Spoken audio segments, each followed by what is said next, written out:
A single message, delivered to royal aides just moments ago, has confirmed what insiders feared. King Charles has made a final decision that could change the monarchy forever. It comes on the heels of bitter family clashes, closed-door betrayals, and a deepening rift that has split the firm in two. What line was finally crossed? Before we go deeper into what this really means for the royal family, make sure to subscribe so you don't miss a single update. The message came without warning. Senior palace aides, some still reeling from the chaos of recent weeks, were caught completely off guard as they received an internal communication bearing the unmistakable seal of the king. The contents?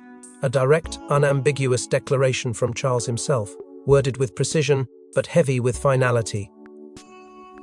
This was not a discussion. This was not a warning. This was the decision. Those closest to the crown knew instantly something irreversible had just happened. And it wasn't just administrative, it was personal. For months, there had been whispers of unrest behind the grandeur. The House of Windsor, while pristine on the surface, had been cracking from within. Family confrontations, once handled discreetly, had become volcanic, laced with shouting matches, silence that lasted for weeks, and a coldness that even long-time insiders admitted felt unshakable. Charles, who had long attempted to act as both monarch and mediator, began to unravel under the pressure. According to a well-placed source, he referred privately to certain relatives as unmanageable personalities, a thinly veiled reference, many believe, to the two most volatile elements in the family drama, Prince Harry and Prince Andrew. But the breaking point wasn't just about behavior, it was about legacy. With his health quietly under scrutiny, and the crown's future more fragile than it has been in decades, Charles found himself forced to choose between family loyalty and royal survival. Those who've served in the palace for years say he's been preparing mentally for this moment since the beginning of his reign. But no one expected him to pull the trigger so soon or so abruptly. What remains uncertain is who knew what and when. Some aides claim Prince William was notified moments before the message was circulated. Others say he learned at the same time as everyone else.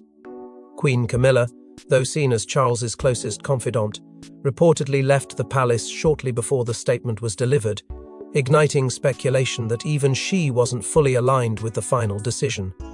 But perhaps most telling of all is who wasn't informed. Certain royals, according to sources, were completely blindsided learning of their changed status from internal chatter rather than direct communication. The urgency behind this move suggests more than a shift. It suggests a reckoning. A royal line drawn in the sand. Charles's inner circle believes he has chosen duty over blood, sovereignty over sentiment. But that choice, while decisive, has thrown the entire monarchy into uncertain territory. For those within the walls of Buckingham Palace, the shock hasn't worn off. For those outside, the real question is just beginning to take shape. But to understand why King Charles acted so decisively, we need to go back to the wounds, the silence, and the breaking points that brought the House of Windsor to the edge. This wasn't just a disagreement, it was a war without uniforms. What began as a quiet fracture between family members spiraled into full-blown hostility, with bitter ultimatums, icy silence, and secret meetings threatening to unravel the monarchy from within. For months, the royal family maintained the illusion of unity, presenting calm facades to the world even as their foundations were crumbling. Behind palace gates, however, the atmosphere had shifted. The once manageable tensions that simmered beneath the surface had mutated into something far more dangerous, something irreparable. At the heart of the conflict was the question no one dared voice aloud in public: who truly deserved to lead the monarchy into the future? Succession politics, long thought to be settled, were suddenly thrown back into the spotlight. And it wasn't about age or duty anymore, it was about loyalty, legacy, and trust. Or in this case, the absence of all three. Charles, already burdened by the pressures of modernizing a centuries-old institution, found himself pulled in opposite directions. His efforts to be both a father and a sovereign began to collapse under the weight of betrayal. Privately, he admitted to close aides that certain family members had broken the circle, a cryptic phrase believed to refer to actions taken behind his back, without approval and without regard for consequence. Though no names were officially named, all eyes turned to the most fractured relationship of all, the one between Prince William and Prince Harry. What had once been a deep brotherly bond had devolved into cold detachment. Their public gestures of civility were mere performance. The real drama played out far from cameras, in long silences and stone-cold stares at family gatherings that now felt more like confrontations than celebrations. Fueling the rift even further were explosive rumors of Camilla's involvement in private blow-ups, with royal aides, some of whom had reportedly aligned themselves with either William's vision of a streamlined monarchy or Harry's push for independence and accountability. The Queen Consort, once seen as a stabilizing figure, had allegedly clashed with staff over how much influence should be granted to each side of the divided family.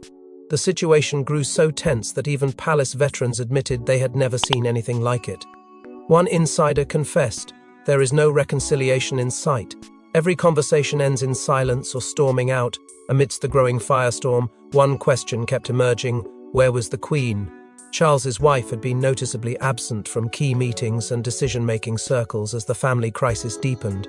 Whether by choice or deliberate exclusion, her absence only heightened speculation that the conflict had reached a level that could no longer be contained. And without a neutral force to broker peace, Charles had no choice but to begin planning a resolution on his own terms. While public smiles masked the tension, Charles was quietly drafting his endgame, one that would send shockwaves through every corner of royal power. Even monarchs have limits. After months of tolerance, Charles finally faced a moment he could no longer ignore. Was it a leaked phone call, a betrayal from within, or something far more personal that pushed him past the breaking point? What unfolded behind palace walls in the days before Charles's decision was not just tension, it was rupture. The weight of tradition collided with the chaos of modern betrayal, and something snapped. At first, the warning signs were buried under layers of protocol, whispers of insubordination, staff changing allegiances. Then came something much darker, a growing suspicion within Charles's inner circle that someone close, perhaps even in the royal household itself, was feeding sensitive information to the outside.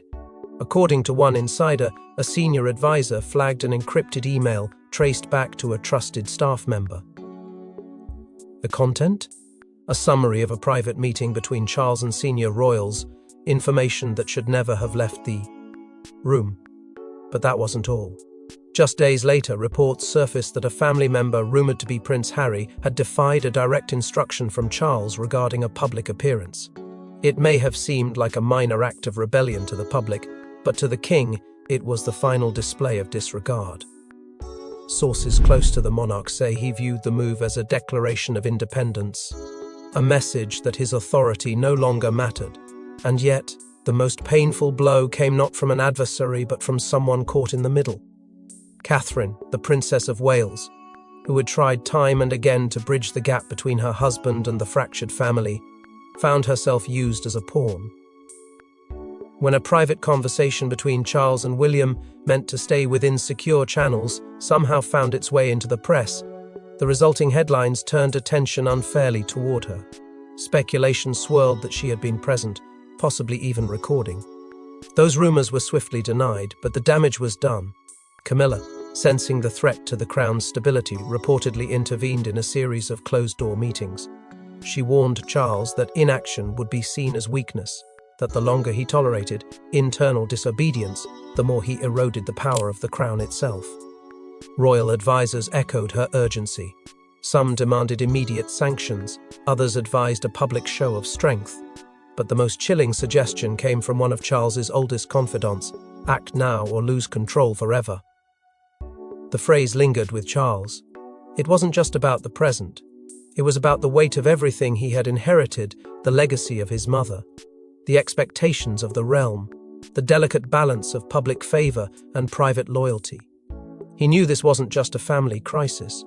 It was a threat to the very institution he had waited his entire life to lead. And so, with a heavy heart and a sharpened resolve, he prepared to do the one thing he had avoided for too long: draw the line, not in silence, not in secret, but with a declaration that would echo through the halls of monarchy and reverberate across the world.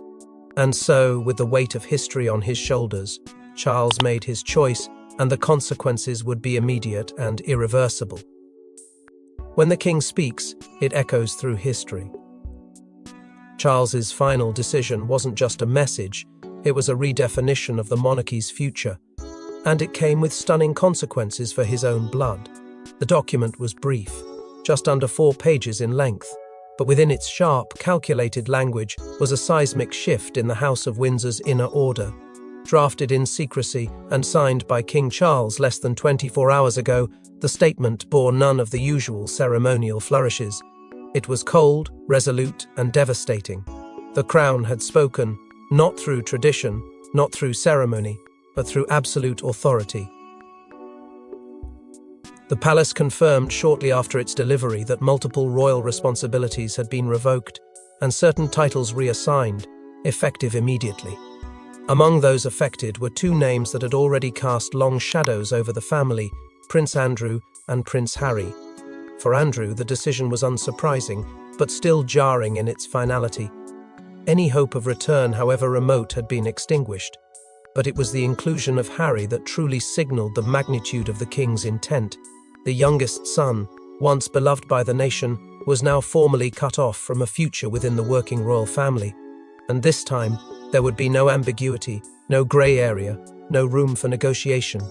His military associations, ceremonial roles, and public representation had all been permanently removed from royal protocol. Sources close to the situation say the announcement left Harry blindsided. Some suggest he only learned of it when the news broke publicly, an act seen by many as an unmistakable snub. But perhaps the most shocking twist in the fallout was not who had been excluded, but who had been excluded from the decision itself.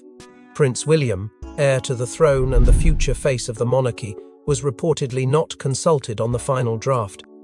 According to insiders, he was only informed of its contents after it had already been circulated. The silence from his camp has been deafening.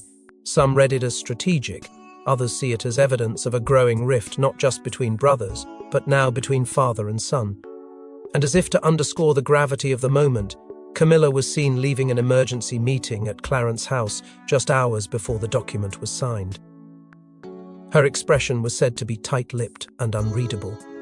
Whether she supported the decision or objected to its handling remains unclear, but her departure before its execution added yet another layer of intrigue. The message from Charles was unmistakable. This was not a compromise, it was a line in the sand. He had chosen the crown over the family, not out of cruelty but out of necessity. To him, the monarchy could no longer function in limbo, haunted by estranged members, distracted by scandal, weakened by division. In one swift, unrelenting move, he asserted that the crown comes before kin, and in doing so, he reshaped the power dynamics of the royal family for years to come. But the monarchy does not move in silence, and reactions from within the family were swift, emotional, and in some cases, explosive. Within hours of the announcement, the royal corridors became battlegrounds of emotion. Some praised the king's courage, others broke down in disbelief. What erupted behind closed doors was unlike anything the crown has seen in decades. The shock of Charles's final deck. Ishan rippled through the monarchy like a thunderclap. There was no time to prepare, no advance warning to soften the blow. The implications were immediate and personal. Prince William, expected by many to stand in quiet solidarity, was instead reportedly left deeply unsettled by the speed and severity of his father's actions. While the palace attempted to downplay any internal discord, multiple sources confirmed that William was blindsided by the final wording of the decision, which had notably excluded him from the drafting process. For someone long groomed to be the next sovereign, that exclusion sent a chilling message. It wasn't just about Harry. It wasn't just about Andrew. It was about Charles asserting total authority, even at the cost of pushing his own heir into silence. Catherine, always the model of composure, was caught mid-engagement when the news broke. What was meant to be a quiet charity appearance reportedly ended in chaos. Aides close to her scrambled to rearrange her schedule as she abruptly exited the event. She had been given no indication that such a historic shift would be announced that day. For a woman who had carefully balanced duty, diplomacy, and delicate family dynamics, the lack of communication struck deep. It wasn't just the press catching her off guard, it was her own family. Meanwhile, Prince Edward was seen entering the palace through a side entrance, a signal to royal watchers that a crisis meeting had been triggered. Insiders describe the meeting between Edward and Charles as intense, but controlled, an urgent attempt at damage control. Some believe Edward was sent in to soothe tensions between the king and William, while others insist his presence signaled internal disapproval. Either way, his involvement underlined just how destabilizing the decision had become. And then came the response from across the Atlantic. Harry's camp, though restrained, issued a carefully worded statement. It didn't mention Charles by name, it didn't mention titles, but it did speak of dignity in the face of deliberate exclusion. The message was subtle but unmistakable, a rebuke cloaked in grace. Those who know Harry best say he was gutted by the move, not because of the title, but because of the finality. There would be no road back now. Inside the palace, Camilla's emotions reportedly ran hotter. According to staffers who witnessed her reaction, she was both furious at the backlash and fearful of the long-term consequences. She had pushed Charles to act decisively, but now watched as the decision threatened to rupture not just the family, but the institution itself. Tensions flared in private corridors, with aides caught in a swirl of accusations and frantic messaging. Who knew? Who approved? Who leaked? As fingers pointed and alliances fractured, one thing became clear. The family was no longer a unified front. The crown had drawn blood, and within its own walls, the reckoning was only beginning. And while emotions raged inside, the public's reaction was just as divided, some seeing it as justice, others as a betrayal. The king may rule from the palace, but it's the people who crown him in spirit. Following his decision, the nation split down the middle. Is this the moment Charles finally lost the room, or the bold step needed to save it? Outside the gates of Buckingham Palace, the reaction was swift and visceral. Within hours of the announcement, crowds gathered not in celebration but in protest. Signs bearing Harry's name filled the air. Chants of "He's still one of us" echoed through the capital, and in major cities from Manchester to Bristol, frustration boiled over. For many, the king's decision wasn't seen as a restoration of order, it was seen as an emotional execution. A father cutting off his son. A monarch choosing monarchy over reconciliation. Protesters demanded answers, not from the institution but from the man who now stood at its helm, seemingly alone. But while the streets filled with outrage, another battle took shape online, one that revealed the deep ideological split running through the nation. On one side were traditionalists who stood firmly behind Charles. To them, the king had finally reclaimed the discipline and dignity of the crown. Social media lit up with hashtags like #LongLiveTheKing and #DutyAboveDrama, driven by a base that had grown tired of internal rebellion. They praised Charles not for sentiment, but for strength, calling his move necessary, even overdue. For these loyalists, Harry's exclusion was less personal, more symbolic. A message that modern royalty could not bend to emotional manipulation or media-driven distraction. Meanwhile, in corners far beyond the UK, the decision sent tremors through the Commonwealth. In countries like Canada, Australia, and New Zealand, where royal sentiment had already been shifting, the move triggered fresh debates about relevance, allegiance, and colonial hangovers. Some politicians used the moment to stoke calls for independence from the monarchy. Others worried that the crown, in its attempt to project unity, had instead unveiled its most fragile truths, its capacity to fracture. Quiet conversations within foreign ministries turned to contingency. Stability, after all, wasn't just about pageantry. It was about perception. And right now, the royal image was anything but stable. In Parliament, the unease took on a quieter form. MPs across party lines were reportedly briefed on royal succession protocols, a rare move that hinted at deep concern over what might come next. Was Charles preparing to step back? Was a regency being discussed behind velvet doors? The absence of clarity from the palace only deepened speculation. Meanwhile, opinion polls reflected a public in emotional whiplash. Charles's approval ratings plunged in some regions while surging in others. The older generation praised him. The younger demographic, they weren't buying it. Among those under 35, support was shifting fast, and it wasn't shifting toward the king. William and Catherine, once viewed through the lens of duty and decorum, were now seen as a potential modern answer to an aging system. Their calm amidst chaos had not gone unnoticed. They hadn't spoken publicly, they hadn't chosen sides, and somehow that silence had made them the most powerful voice of all. But beyond the public spectacle lies a deeper question: was this decision truly Charles's final move, or just the beginning of a carefully crafted transition? What if this final decision wasn't about tightening control but letting go? Royal insiders now suggest Charles's dramatic declaration may be part of a hidden strategy to prepare the crown for a historic handover. Is abdication on the horizon? It's a question that until recently would have been unthinkable. But in the days following King Charles's seismic decision, the palace has grown eerily quiet, and for those who know how to read the signs, that silence speaks volumes. Behind the spectacle of titles revoked and roles reassigned, something deeper appears to be unfolding. Insiders point to a surge in private, unannounced meetings between Charles and a select group of constitutional advisors, figures who are rarely summoned unless the very structure of the monarchy is on the table. The nature of those discussions has been tightly guarded, but their frequency, combined with Charles's sudden withdrawal from scheduled public events, has raised alarm bells at the highest levels. Adding fuel to the speculation was the mysterious absence of key documents from the most recent palace press briefing. Royal diaries, normally released in sanitized snippets, were this time heavily redacted. Certain engagements vanished altogether. No explanations, no clarifications, just a gap where answers should have been. When questioned, press officers offered only vague reassurances, but the media's attention had already shifted elsewhere, to a single photograph: Prince William, reportedly leaving the royal estate in the early hours of the morning, alone, expression unreadable, destination undisclosed. The moment was captured by a freelance journalist, tipped off by someone inside. A calculated leak, or a mistake in an otherwise controlled operation. Either way, it cast a long shadow over an already turbulent palace. And then came the whispers about Camilla.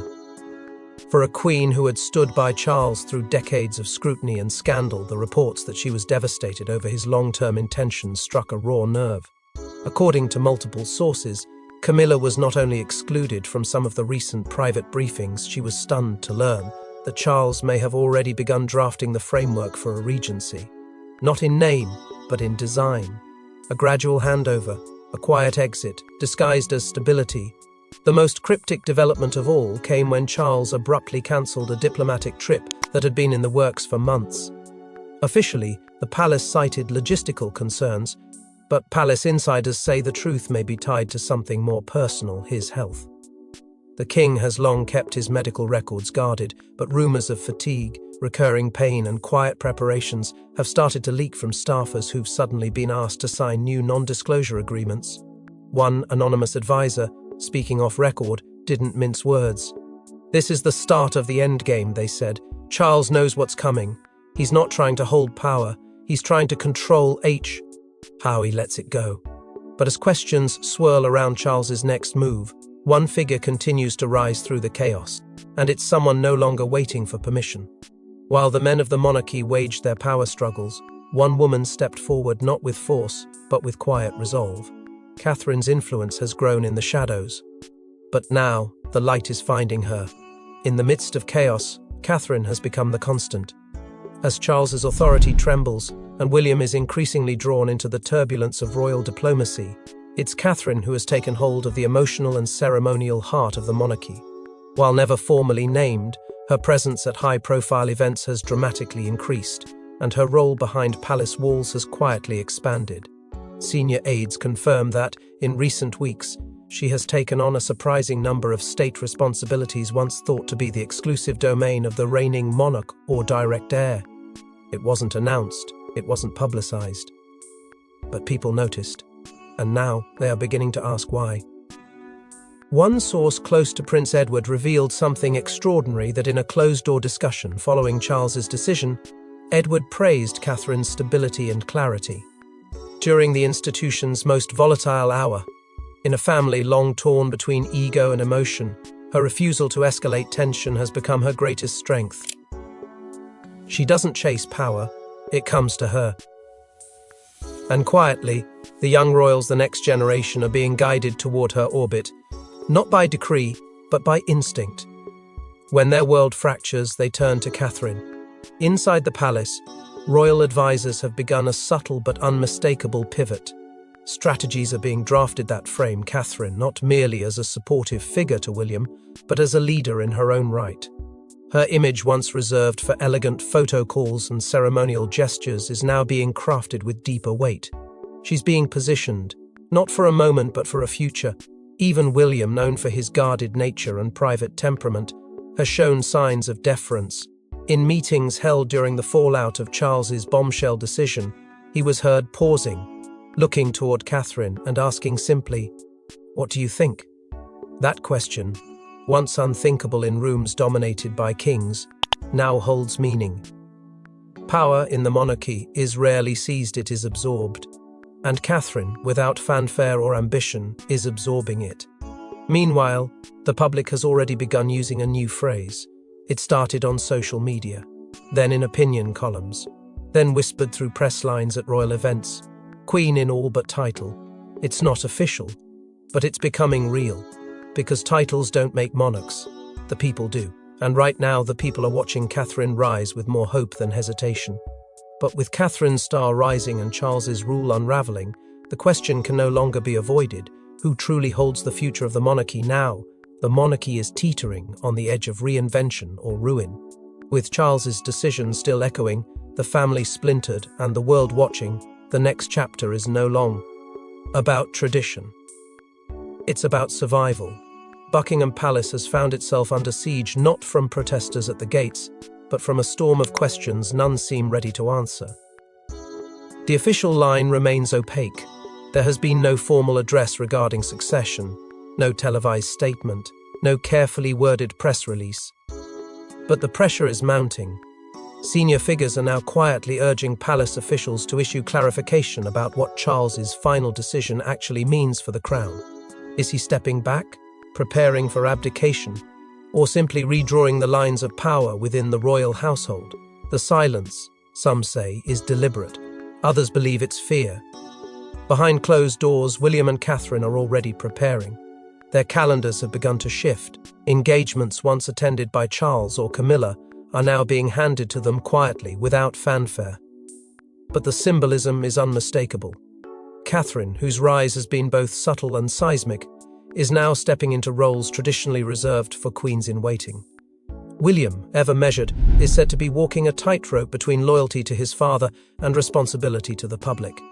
He knows the tide is changing, and he's adapting.